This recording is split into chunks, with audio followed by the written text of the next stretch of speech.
Hi everyone, it's great to kick off the first day of Unitize with all of you here. I'm sure you have a lot lined up throughout the virtual conference, so I appreciate you making the time to be here. I'll spend some time sharing my thoughts on the current crypto landscape through a global lens and then take a deep dive into some of Huobi's fastest growing business line. Some of you may already know that Huobi is much more than a crypto exchange. So I'm hoping you'll learn a bit more about what we do and how we fit into the broader digital asset ecosystem. I also have some exciting news to share with you a little bit in the talk, so stay tuned. So before I jump in, I'd like to share about myself. My name is Sierra Sun. I'm the Vice President of Huobi Global Business. I'd like to start with my background because it'll give you a bit better understanding of how I view the crypto space. So I started my career in the financial center of the world, New York City, working with multiple companies, starting with Ernst & Young and then Boston Consulting Group. I spent years advising banking and capital market groups for major banks, hedge funds, PE firms, and investment management corporations. And traditional financial services are an industry I understand well. But because I understood the space, I knew there were limitations. Traditional finance rooted in a very old practice and biases, some of which have created a financial ecosystem that isn't always inclusive. There are also a lot of inefficiency and challenges that exist in traditional finance. So I know no industry is perfect, but it often left me wondering what innovations were on the horizon. So it's how I started getting into blockchain and cryptocurrency. So I eventually decided to take the plunge into crypto space and landed at Huobi after a brief look at other exchanges and having worked with some of the top financial institutions before, I wanted to join a company that not only had the vision and ability to innovate the financial industry, but also, have some of the same infrastructure like a global scalable company like others I worked with before. So that's why I choose to work with Huobi. And we move fast and constantly innovative with blockchain and digital assets, but we have many of the protocols and procedures in place that you expect from a multinational organization. And this is very essential for Huobi.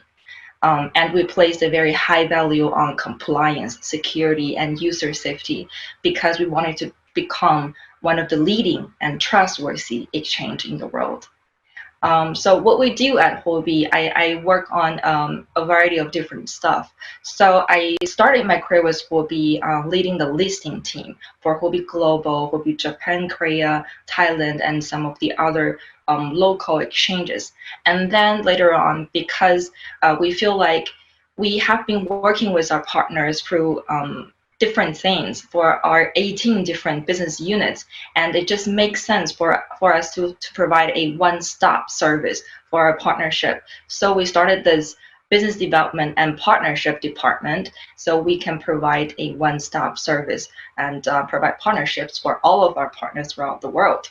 And then later on, because we put global expansion as our top priority strategy for the firm, we decided to start this new business department. It's called the Global Business and Markets, so that we can have global marketing as a separate business unit to better serve our clients from the Western world. And then later on, I picked up institutional sales business unit. So now I manage a bit of a lot of stuff at Huobi, but everything is trying to serve our clients better around the globe. So first, I thought I'd start by sharing some of my thoughts on where we are as an industry. Hopefully that will be insightful to you guys. So this is a particularly exciting time for blockchain and crypto. Though we are all facing a difficult time in the world, crypto adoption is accelerating at a rapid pace, and more nation states and regulators throughout the world are embracing digital assets as a necessary and legit asset class within the broader financial ecosystem. So crypto has become much less taboo than it was years ago. Take Japan as an example. It took the country years to clearly define its crypto asset regulations, and now they're known to have one of the most clear requirements for crypto exchanges and assets. But much progress have been made this year. Just this past May, Japan's FSA, a regulatory agency that now also oversees crypto assets, enacted new regulations to further legitimize compliant crypto exchanges and assets. And fortunately, we have been operating a localized exchange, Huobi Japan, and got the first bunch of license by Japan in 2018. And now we're continuing to work with regulators to ensure full compliance with local requirements. And our platform token, HT, now it has become one of the first platform token that is currently fully compliant and regulated in Japan, and it was just listed on Huobi Japan on about a month ago. And we're very happy and excited to see that local users in Japan are showing a lot of interest for the HT token. And now HT token can be traded with local currency in Japan. So Japan is just one example of a key market where crypto adoption is growing in a regulated and secure environment, which is key to the industry's long-term sustainability and scalability. There is a common misconception among newer retail investors that regulation is bad, but it's actually quite the opposite.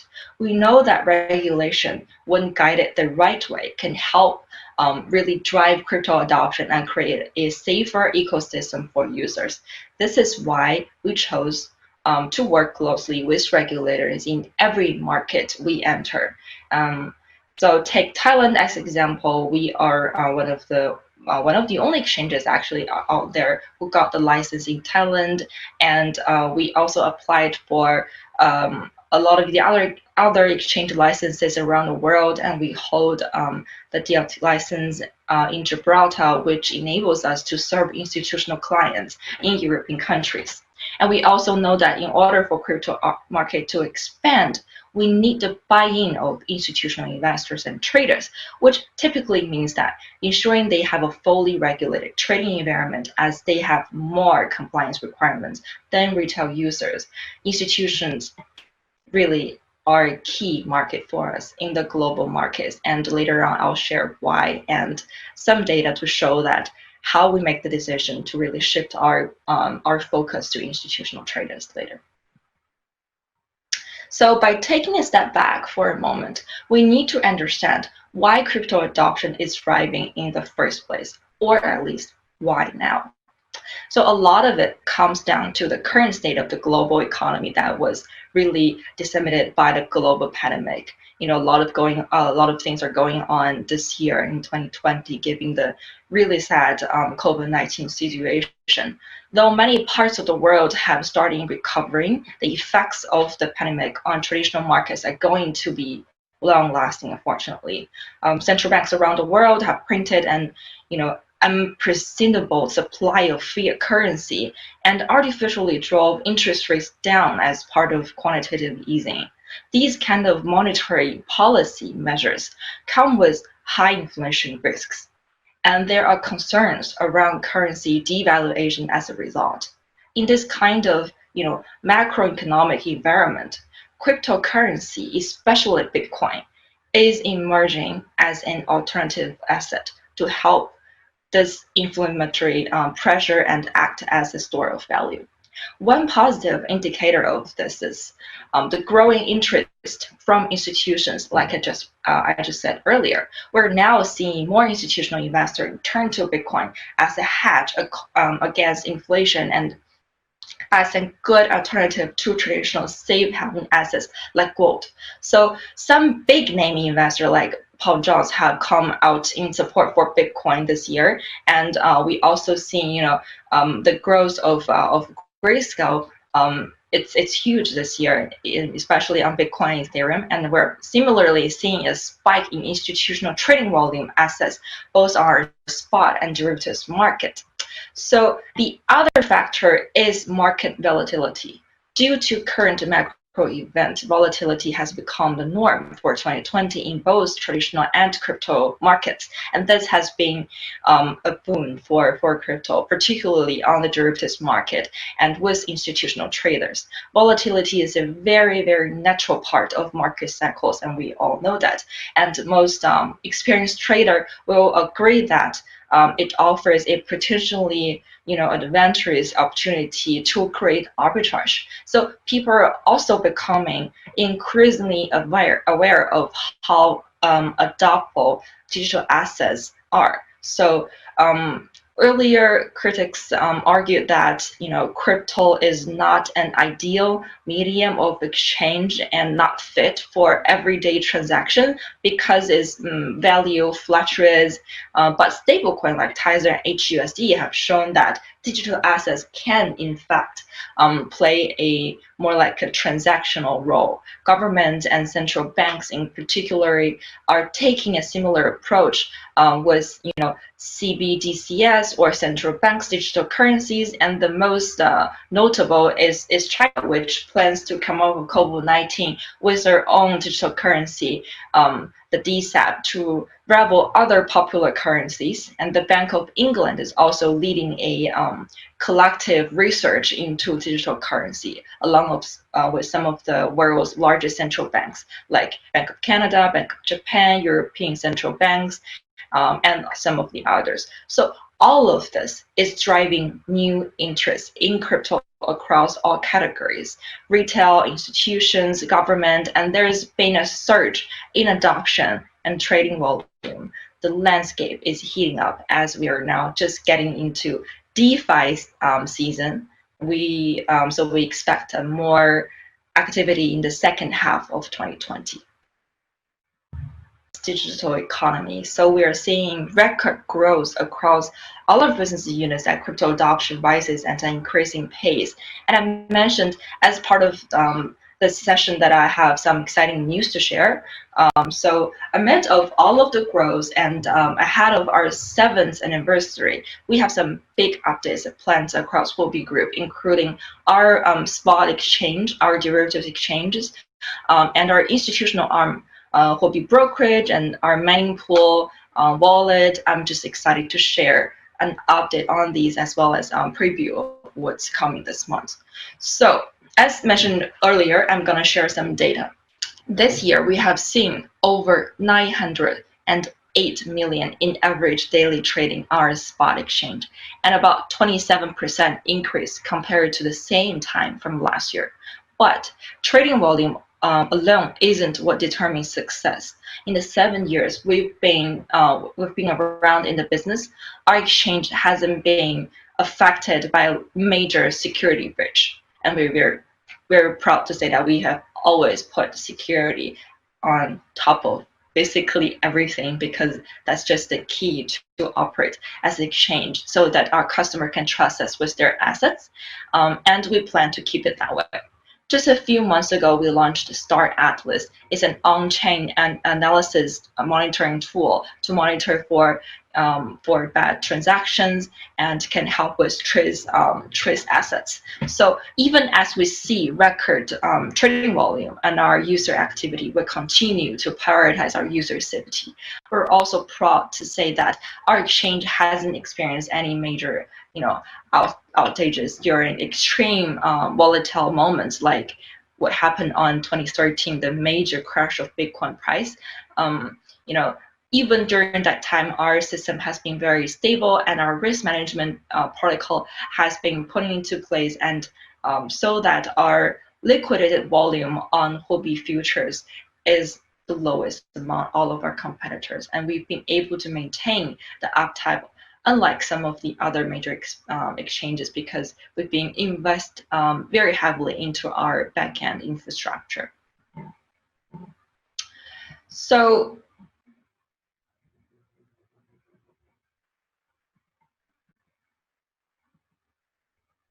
On the derivatives side, Huobi futures have seen nearly 80% growth average daily trading volume compared to the same time last year. And derivatives market are most active during times of exchange volatility, and we were able to use it to further improve our user experiences. So in an effort to protect our users' assets, Huobi futures roll out some of the new mechanism risk control to prevent unnecessary losses in time of extreme volatility, like I mentioned earlier. But we have also know that traders don't just want to hedge risk; they want ways to create arbitrage. So we follow up with launch of coin margin perpetual swap, which recently topped the market in 24 trading volume, and we also roll out our bi-quarterly futures contracts. So starting July 1st, Huobi Futures will conduct an option beta test for preparation of option product launching the new future. This has been asked by our users for almost 2 years now. We're very excited to say that it's ready and it should be good to go very, very soon. So on May 12th, the 24-hour coin margin perpetual spot trading volume on Huobi Futures reached 5.47 billion US dollar, which is 4% more than that of BitMEX, our most respected and biggest competitor on perpetual swap, despite having launched their future. This future, more than a year ago, and just in the first quarter of this year, derivatives trading volume on Huobi futures reached 438 billion US dollar, accounting for 22% of total market trading volume according to Token Insights. And with Huobi futures, our goal is to help traders leverage any market environment to their advantage while minimizing the downside risk. We do this by implementing the best risk control in the industry, like I mentioned earlier, and I mentioned, various insurance funds that prevent clawbacks. Very happy to say that no clawbacks from day one. So with both our spot and derivatives market, we're most proud of isn't just the volume we're facilitating. We've been able to provide users with a safe and reliable trading experience with little to no downtime and industry-leading risk control. And this has been our core, I'd say, business strategy and our core competence since our launch of Huobi Futures. So like mentioned earlier, Huobi isn't just an exchange. One of our top performing business line units is Huobi Pool, which is now the fifth largest mining pool in the world.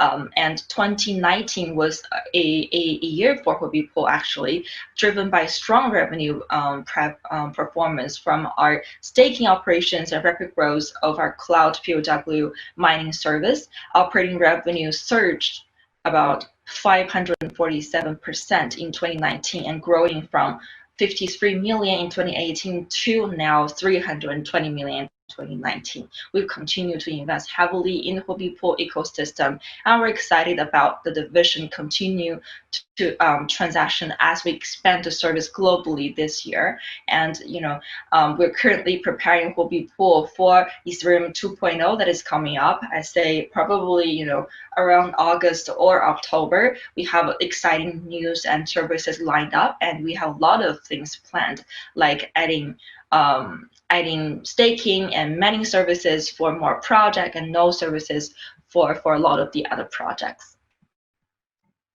So while growth like this is always fantastic to see, both for Huobi and the market, it is more pleasing to note that Q1 institutional trader numbers this quarter are up 88% compared with Q4 2019. This is a huge number, especially for institutions. So we can pin down just where most of our growth is coming from.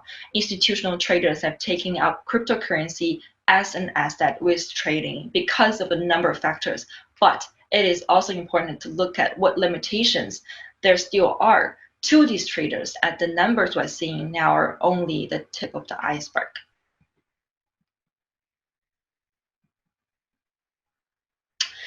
Well, one thing more about institutional trading volume on Huobi itself, probably give you a better picture, is that the beginning of 2019, when we first decided to form our institutional BU, trading volume percentage of Huobi institutions only made up to about 17%.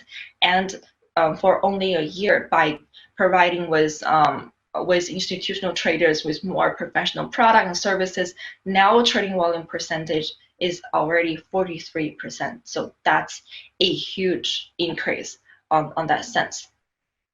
So coming back to Huobi Wallet, another promising area with Huobi ecosystem is our Huobi Wallet, which recently joined as a pilot member of ETH 2.0 staking capability program organized by Consensus, our very trusted and valued partner.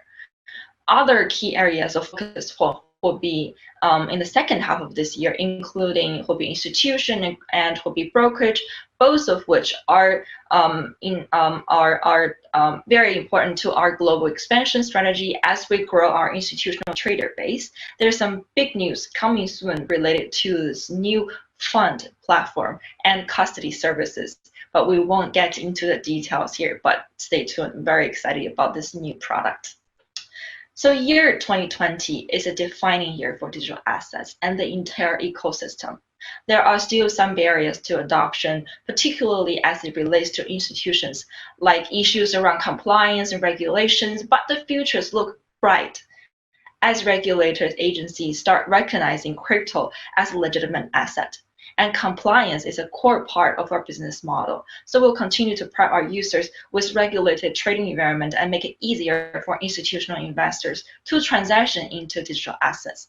A lot has been accomplished, but there's so much more ahead. I predict that within the next 5 years, probably more than 85% of institutions around the world will have some exposure to digital assets in their portfolio. But in order for that to happen, there will be a need for regulatory compliance. Smaller exchanges that do not meet regulatory requirements will either just shut down or get consolidated as a result, which will create an ecosystem that is much stronger for all of us. So we have been in the industry for 7 years. Compared to traditional markets, we are baby, but compared to crypto and blockchain, we are like ancient. In the 7 years of founding time as Huobi, with a vision to bring digital assets and financial inclusion to the masses, we envisioned a broadless, equal system economy powered by digital assets. Our exchange now serves millions of users in over 170 countries. Both our spot exchanges, our derivatives exchanges, top the market in terms of liquidity, trading volume, market depth, compliance, security, all of the key factors that define a safe and sustainable trading environment. We operate localized and regulated exchanges all over the world, both directly and through trusted local partners. And we operate in full compliance with all of the necessary licenses for each jurisdiction. Thank you so much for joining us, and thank you so much for your time. Glad to be here, and like to have us keep in touch, and make sure to follow me on Twitter at @CiaraHuobi. Thank you.